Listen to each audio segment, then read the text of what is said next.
is Tuesday, September 12th. This is a Fox News alert. Picking up the pieces, a first look at the Florida Keys, where in just hours residents will be returning as Irma swamps the southeast, cutting off more coastal communities. And President Trump ready to visit the flood-ravaged state of Florida. But first, tax reform. We're live in Washington ahead of his big bipartisan dinner tonight. The terrorists who attacked us thought they could incite fear, but America cannot be intimidated. And the president leading a day of remembrance as Americans honor those lost on 9/11. Fox and Friends First starts right now.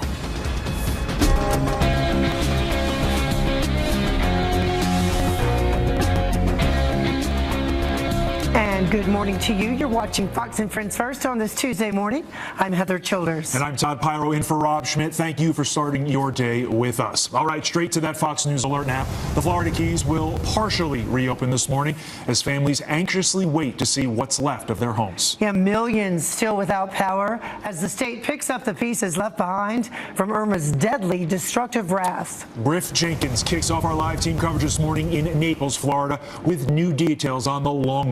At 7 a.m., Monroe County will begin letting the Upper Keys area, Key Largo, Isla Mirada, Tavernier Key, but not down there in the south. The residents along that entry point are very angry. Take a listen to this one resident. She's had it. I have a dog and a cat and a parrot, and I can't get back to my home. There is nothing open. I have no food. I have no water. This is wrong. This is wrong.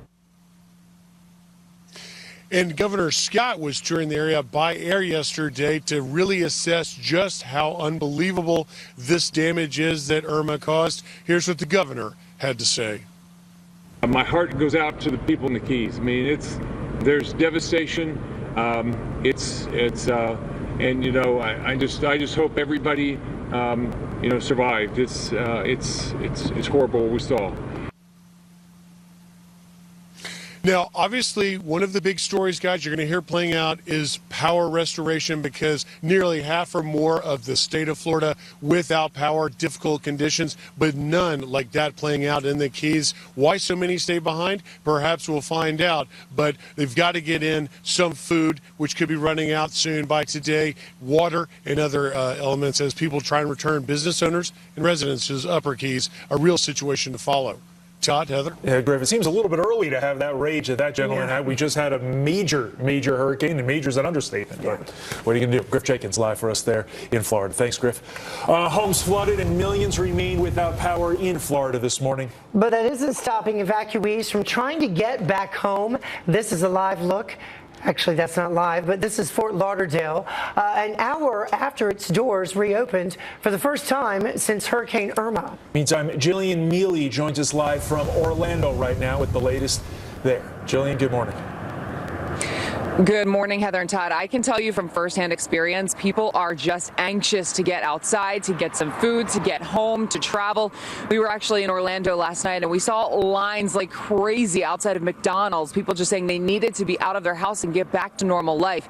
Now, take a look behind me here. This is the DoubleTree here in Orlando, and you can see the facade pretty much ripped off half of that side of the building, and that's not the only spot in this building that we are seeing that facade wind damage from Irma as Irma moved through this area. But, you know, the good news is, as I mentioned, a lot of people are starting to get back to normal life. Let's take a look at some video from the Orlando airport, where things are expected to get up and running today here in Orlando, here at the airport in Tampa, also in Jacksonville. We are being told that that the airlines are going to start running, but expect that to be on a limited basis, so keep that in mind. I'm sure a lot of people just anxious to get home, but you are going to have to be a little bit patient as those airports get up and running at full steam.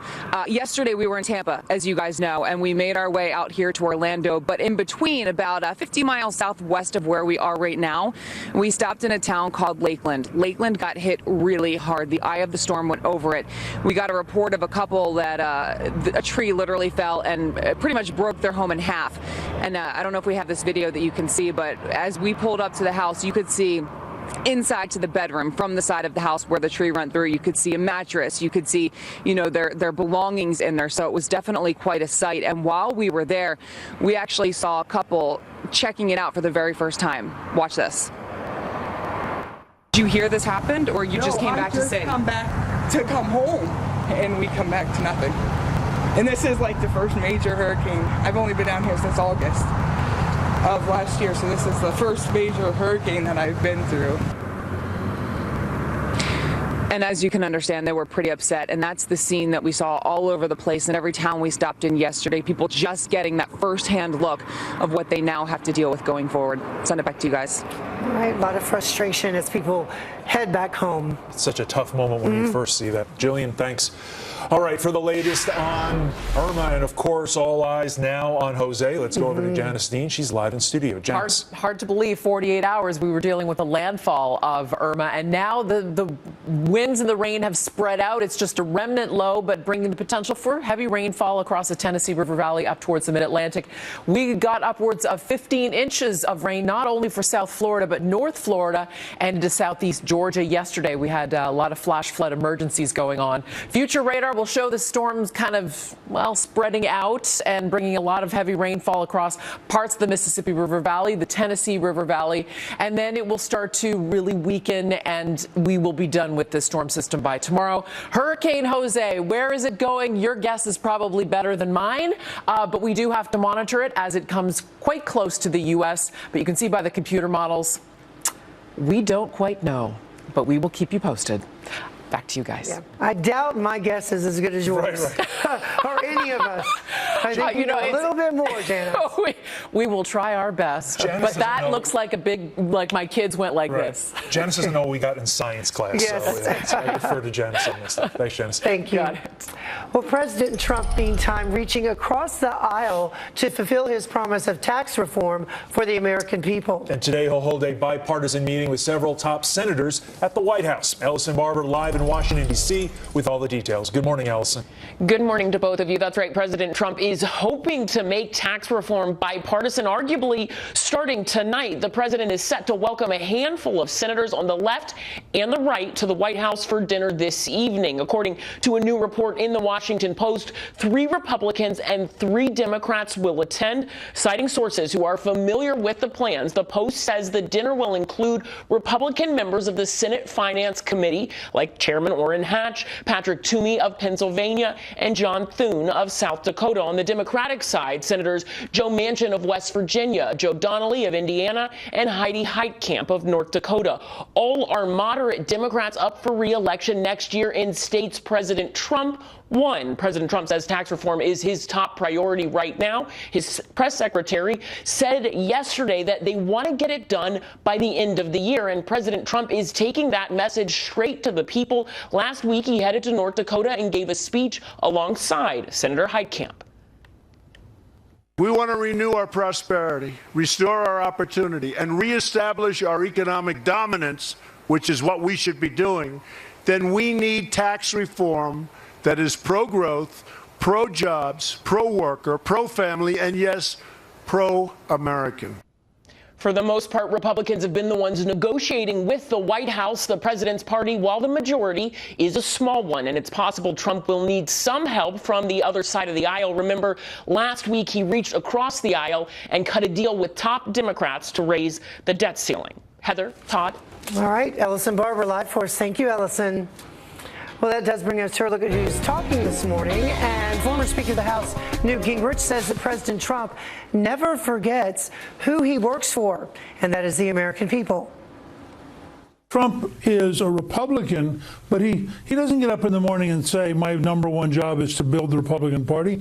I think he sincerely is wrestling with how do you make America great again.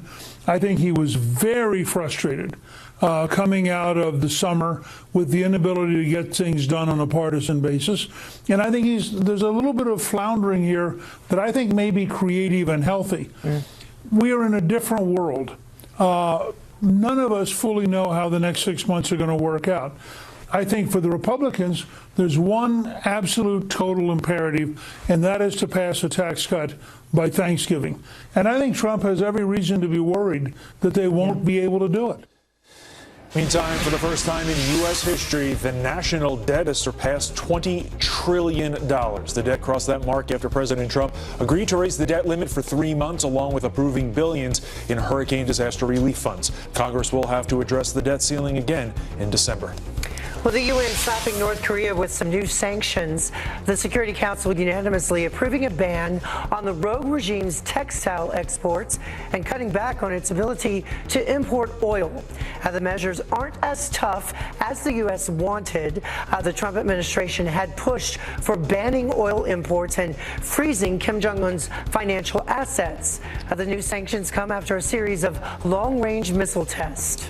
President Trump's controversial immigration order getting a second win from the Supreme Court. Justice Anthony Kennedy temporarily allowing the revised travel restrictions on 6 Muslim-majority nations by delaying a lower court's ruling to end it. Those suing over the restrictions must respond now by noon today. Excuse me. The Supreme Court hears full arguments on the travel policy next month. Well, the director of the CIA issues a stern warning to al-Qaeda 16 years after members of the terror group attacked the U.S. on 9/11. Mike Pompeo telling our own Brett Baier that the agency is hunting daily for Osama bin Laden's son and other top al-Qaeda leaders. If I were them, I'd count my days. Al-Qaeda itself, the senior leadership of Al-Qaeda today is weaker than it was 16 years ago. That is, the U.S. government and our allies have done really good work to take out their senior leaders. And as you just heard, Pompeo saying Al-Qaeda is weaker than it was 16 years ago, but admits the threat from radical Islam remains because of groups like ISIS. 16 years after the attacks of September 11th, the traditions to honor the nearly 3,000 victims live on. Beams of light shooting into the sky over lower Manhattan, where the Twin Towers once stood. And then earlier, families of victims once again read the names of those who lost their lives at the World Trade Center. President Trump observing the anniversary for the first time as commander-in-chief by placing a wreath at the Pentagon with the First Lady. The terrorists who attacked us thought they could incite fear and weaken our spirit. But America cannot be intimidated, and those who try will soon join the long list of vanquished enemies who dare to test our mettle. Vice President Mike Pence went to Shanksville, Pennsylvania, where the hijacked Flight 93 crashed into a field, the intended target, Capitol Hill. I will always believe that I and many others in our nation's capital were able to go home that day, to hug our families, because of the courage and selflessness of the heroes of Flight 93.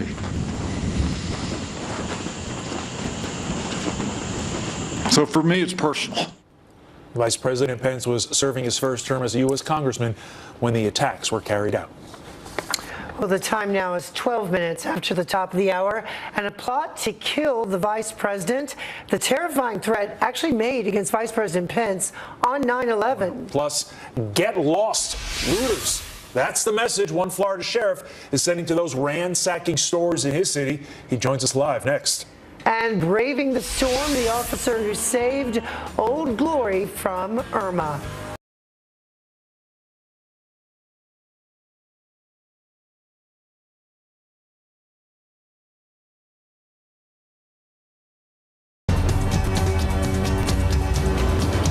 Looters get lost. The Fort Lauderdale chief of police warning going to prison over a pair of sneakers is a fairly bad life choice. Stay home and look after your loved ones and be thankful they're all safe. And joining us on the phone this morning is that police chief, Rick Maglione. Rick, first, before we begin, how is your city doing? The city's doing great, Todd, and thank you for having me. And I'd like to start by saying that we realize we dodged a big bullet down here in Fort Lauderdale. It could have been much worse. So our goal at the city is to get back on our feet as quickly as possible and get power restored and get the roads and the beach cleaned up so we can get some of our resources dispatched to the other parts of the state that weren't as fortunate as we were. And Chief, you were prepared for anything to happen, and you had something you called a burglary suppression teams deployed almost immediately? What we did, as soon as they announced on a county level an evacuation of a certain sector of our city, basically the east side of our city, we felt we had an increased responsibility to protect those folks' property that were ordered out of their homes. So we canceled all leave and days off for officers to put more officers on the street. Then we also activated burglary suppression teams 24 hours a day, 7 days a week, whose sole mission was to go out there and apprehend folks trying to take advantage of this situation. Where do these folks seem to be targeting? I mean, it seems like a sporting goods store right in the video we're showing, but where else? Well, fortunately, we only had 2 residential burglaries. There was two individuals that committed residential burglaries, and they hit about 7 houses almost in a row in the evacuation area, but we were fortunate to catch them. And one of the things that helped was there was also a curfew enacted. So we knew anybody that was out on the street was someone who was not abiding by the law. When the storm began, we started to get hit with the looting, and that was primarily businesses, pawn shops, and sneaker stores.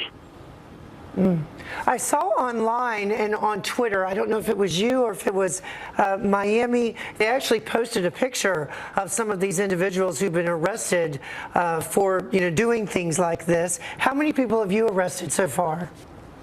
Well, this is the first night I actually got to go home and get some sleep, so I just checked the morning information before we spoke, and it seems like we got the message out. We had nothing last night, but from the time the storm started coming in until last night, we arrested 20 individuals. But what you were talking about, that was me. I actually gave a warning to the public that we were here to help, but that anybody that was going to come here and try to victimize our neighbors and our business owners, they're going to be caught and they're going to be arrested. Good. And I made the decision that we were also going to publicize their information.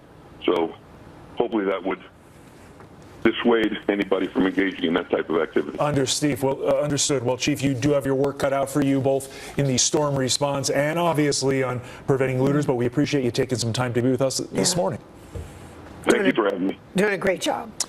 All right, Thank time you. now, 19 minutes after the hour. Apparently, right-wing extremism is more dangerous than terrorists. That outrageous message from one college professor on the anniversary of 9/11.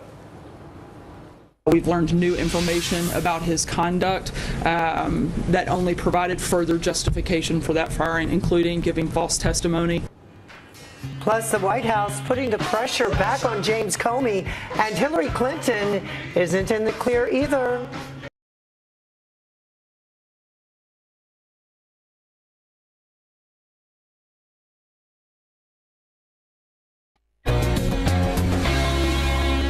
At 23 minutes after the hour now, and an American university professor now claiming that right-wing terrorism in the U.S. is a bigger threat than Islamic terror. But do the facts support this? Here now to weigh in from Campus Reform correspondent Anne-Marie Rienzi and media director Cabot Phillips. Good morning to both of you. First, let me read the quote. This is from Professor Aaron Kearns on Islamic extremism in the U.S., the attacks, that is. Quote, politicians talk about them more, media talks about them more, so it is understandable why the average American has this frankly inaccurate view of what the threat is. When we actually look at it, over half the attacks in the past 10 years have been committed by some right-wing extremist group. Anne-Marie, I'll let you kick it off. I would love to. Quite frankly, when I heard this statement from a professor from my school, the American University, I was absolutely shocked and horrified. This statement is absolutely ludicrous and is really consistent with a lot of the unpatriotic sentiments that I felt on campus at the American University, which is so ironic with its name. I'm a senior now on campus, and unfortunately, there have been many instances of unpatriotic behavior, such as flag burnings at the election, that I'm really horrified by on campus. And Cabot, I want to put up a full screen before we go to you. This is from our research team. Homegrown terror deaths since the September 11th attacks. Victims killed by jihadists, 94. Victims killed by right-wing extremists, 48. And Cabot, I don't think anybody is condoning anything terrorism-wise, especially that done by right-wing extremists. But what do you respond to this professor? Well, terrorism is horrible in any form, but we need to make sure we're getting the facts straight. And this is something we see repeatedly at Leadership Institute's campus reform, how professors are more times concerned with pushing this PC narrative than they are with teaching the facts. And sadly, in the world today, the term radical Islam has become this dirty phrase that we don't want to utter, so we try to blame violence and terrorism on anything else. Let's call it what it is. Let's teach students the facts. Let them make up their own minds about important issues like this, but not try to shield their eyes and try to take the blame away from what's really going on here. That's not going to help students in the long run or prepare them for the real world. I'm going to ask a very Tucker Carlson question here. What is going on here? Because I'm 39 years old. When I was in college, colleges obviously very liberal places, don't get me wrong, but it wasn't to this strange degree. You had liberals, you had conservatives, they debated, we moved on. Now it seems that some of these claims are just outlandish, Anne-Marie. They really are, and people, professors in particular, are so comfortable because of the liberal bias on campus that they feel comfortable enough to come up with these ludicrous and uninformed claims, and they feel confident enough to say these things and indoctrinate people who, quite frankly, were not old enough to remember the September 11th attacks, which is really the scariest part of this. Cabot, 10 seconds left. What do we do as a society, as a culture about this? It's about holding professors and administrators accountable, parents not sending their kids to universities that are doing this, and making sure that market forces begin to fix these college campuses. Debate is important. Both sides, you got to have it, but I don't know what this is. Cabot, Anne-Marie, thank you so very much. Have a great day. Thank you for having us. It is not debate. It's not. It's the opposite. Well, the time now is about 26 minutes after the top of the hour, and Irma not gone just yet. Our live coverage continues up next as the entire Southeast braces for the worst. Plus, Monday Night Football message, what legendary coach Mike Ditka has to say to those who tried to take a knee on 9/11.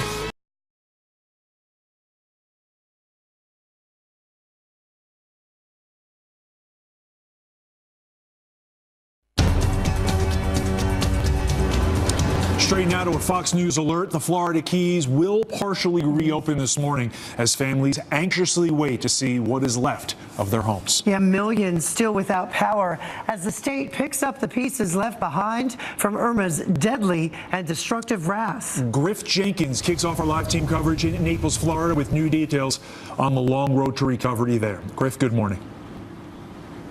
Good morning, Todd and Heather. You know, here in Naples, Collier County, Marco Island, it's all about the cleanup, removing trees like the giant uprooted one behind me and restoring power and a little bit of isolated flooding, but they were spared that terrible storm surge and a little bit of flooding remains. But in the Keys, a humanitarian crisis nearly down there. The aerial footage showing the damage as Irma came across Cudjoe Key and destroyed the lower Keys. And we're hearing that, of course, residents may be let in. Monroe County officials saying at 7 a.m. they may let residents with proof of business or home in the upper Keys in Key Largo, Taverner Key, and Isla Mirada. But residents are on edge. One pregnant woman named Amber certainly not holding back. Listen to this. It's frustrating. Yeah, I'm pregnant. I'm just sitting here. I'm hot. I'm hungry. I'm tired. I know it's probably not that much better, but at least I'd be home, you know, versus sitting in a gas station parking lot. So if no power, heat, no cell service, and scarce water is comfortable for you, well, that's what's happening as they try and get these residents back to the Keys, because that is a priority of theirs. Governor Rick Scott touring by air the damage and seeing things firsthand. Here's what he had to say. My heart goes out to the people in the Keys. I mean, there's devastation. And you know, I just hope everybody you know, survived. It's horrible what we saw. A little more local here at Marco Island, where the Irma made that second landfall. Residents back going in today. Todd, Heather. Yeah, Irma being felt all the way up through the Carolinas. As I was saying, my parents are without power in North Carolina as a result of some of the outer bands of that storm as well. So. Intense wind all across the Southeast. Yeah. Griff, thank you. All right, let's go now live to Janice Dean, live in the Weather Center, with the latest, of course, on Irma as it finishes up. And, of course, all eyes now on Jose. No way, Jose. No way, Hashtag. Let's see. You know what? Some of the reliable forecast models are showing a curve and not hitting the U.S., and I've got my fingers crossed. Okay, let's take a look at Irma. Obviously, a devastating storm for millions of folks who are without power, and we saw upwards of a foot of rainfall. Fort Pierce, over 15 inches of rainfall, and we saw flash flood emergencies as far north as the Carolinas. Past 48 hours, you can see, went from a hurricane to a remnant low, and we are going to see the potential for, showers, a thunderstorm, even an isolated tornado or two across the southeast, the mid-Atlantic, the Tennessee, the Mississippi River Valley. So there's your future radar. By Wednesday, things start to dissipate, which is great news. Looking at some of the rainfall totals, not epic rainfall totals, just kind of nuisance rainfall on top of what they have already received. Certainly will keep you posted. Jose, right now, some of the reliable computer models keep it offshore and away from land. Again, fingers crossed, but I'll keep you posted. Back to you. Hopefully the fish are the only ones disturbed by the hurricane. Let's hope. Yeah, those islands down there do not need any more, that's for sure. Very true. We'll keep a watch over those islands, too. Yep. Thank you. Well, Alabama, meantime, under a state of emergency right now as Tropical Depression Irma moves north. Yeah, the deadly storm bringing strong wind and rain a day after battering South Carolina and Georgia. And Jeff Flock is heading down I-75 toward Naples, Florida right now, and he joins us with more. Hi, Jeff. Heather, literally on the road to recovery this morning. Maybe you see on I-75 out the window, that's a Publix truck. Supplies headed back in, power crews headed back in, all down I-75 on the west coast of Florida. But as you report, I'll tell you, this thing is so enormous, it's still going to the north in South Carolina. Charleston, for example, floods still happening. I mean, we're trying to be on the road to recovery down here in Florida, but in Charleston, still flooding. In Isle of Palms, there was a tornado that touched down. And you remember, Isle of Palms was ground zero for Hurricane Hugo back in 1989. Tough stuff. And so South Carolina kind of in the crosshairs right now. Emergency management there with their latest statement. Take a listen.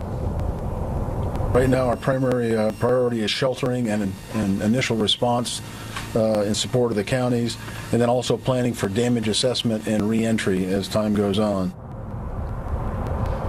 To the south, Georgia, also Tybee Island. You know, these barrier islands, we spent the hurricane on a barrier island, and they just get hammered as the water comes in. Tybee Island, one of them, and even as far to the west as Atlanta.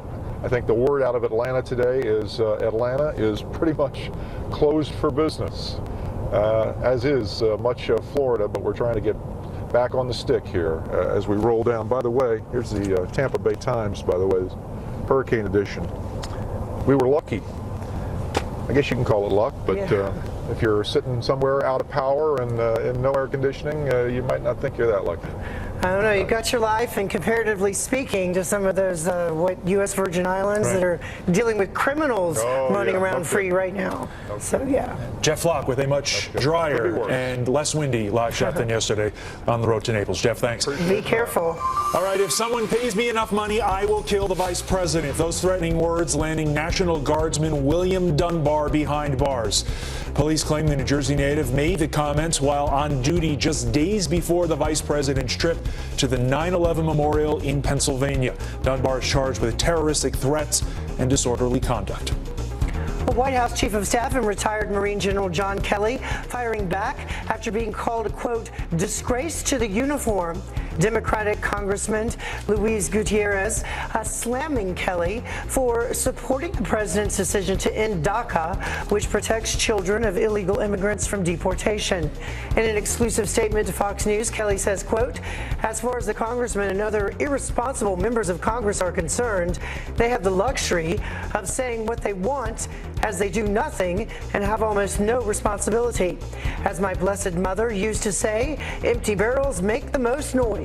To keep DACA, Congress has just 6 months to pass legislation. Hillary Clinton's private email service scandal not over just yet. A Maryland judge now ordering the state bar to investigate 3 Clinton lawyers, including former State Department Chief of Staff Cheryl Mills. The order follows claims from a lawyer that the Clinton legal team destroyed evidence by deleting thousands of emails. Bar Association there, I believe in Maryland, initially dismissed the accusations, but the judge says they're too strong to ignore. And speaking of testimony, there's some new pressure on James Comey to return to Capitol Hill as the White House accuses him of some false testimony. Here's what Sarah Sanders had to say. We've been pretty clear what our position is, and certainly I think that has been shown in the days that followed that the president was right in firing Director Comey. Since Director's firing, we've learned new information about his conduct that only provided further justification for that firing, including giving false testimony, leaking privileged information to journalists. He went outside of the chain of command and politicized an investigation into a presidential candidate. You know, with regard to this, I always come back to this 10-year-old child trying to write a book report, but 2 months before actually reading the book and all that other stuff. This was way too premature, and Greg Jarrett has a much more erudite and legal scholarly analysis right here. Listen. Comey should have been fired a long time ago. He usurped the authority of the Attorney General. He broke all the rules in making his public announcement, and then he blatantly misinterpreted the law. Now we know. The Senate Judiciary Committee's come up with a document, a statement that Comey authored 2 months before he ever interviewed Hillary Clinton or her top aides, exonerating her. Now, how is that possible unless he was told to do it or he decided to do it on his own? There ought to be a special counsel other than his good buddy, Robert Mueller, to open an investigation, to convene a grand jury and decide whether James Comey has committed crimes, including obstruction of justice. Yeah, really doesn't make any sense at all. I mean, just logical. Just take a step back. Forget all the legal nuance. Would you do something 2 months before actually doing the research? It is mind-boggling, but it happened, and that's what we have to investigate. But then what's interesting is you had Steve Bannon on 60 Minutes insinuating that he thought that it was a wrong move to, in fact, fire him. So that I found that very interesting as well. Many opinions on the Comey front. Certainly we'll be discussing this for many, many days to come. All right, time now is 39 minutes after the hour. Crazy crash. The shocking moment, a plane falls out of the sky a little bit too close to my house up there in Heather, Connecticut. Heather. Crashing into a tree, and somehow the pilot walks away. Yeah, pretty unbelievable there. And cooking up controversy, the Florida Pizza Hut owner who threatened to punish workers who skipped shifts because of Irma. Yeah. Plus, how Kenny Chesney is helping hurricane victims right now. Carly Shimkus is here live with all of that.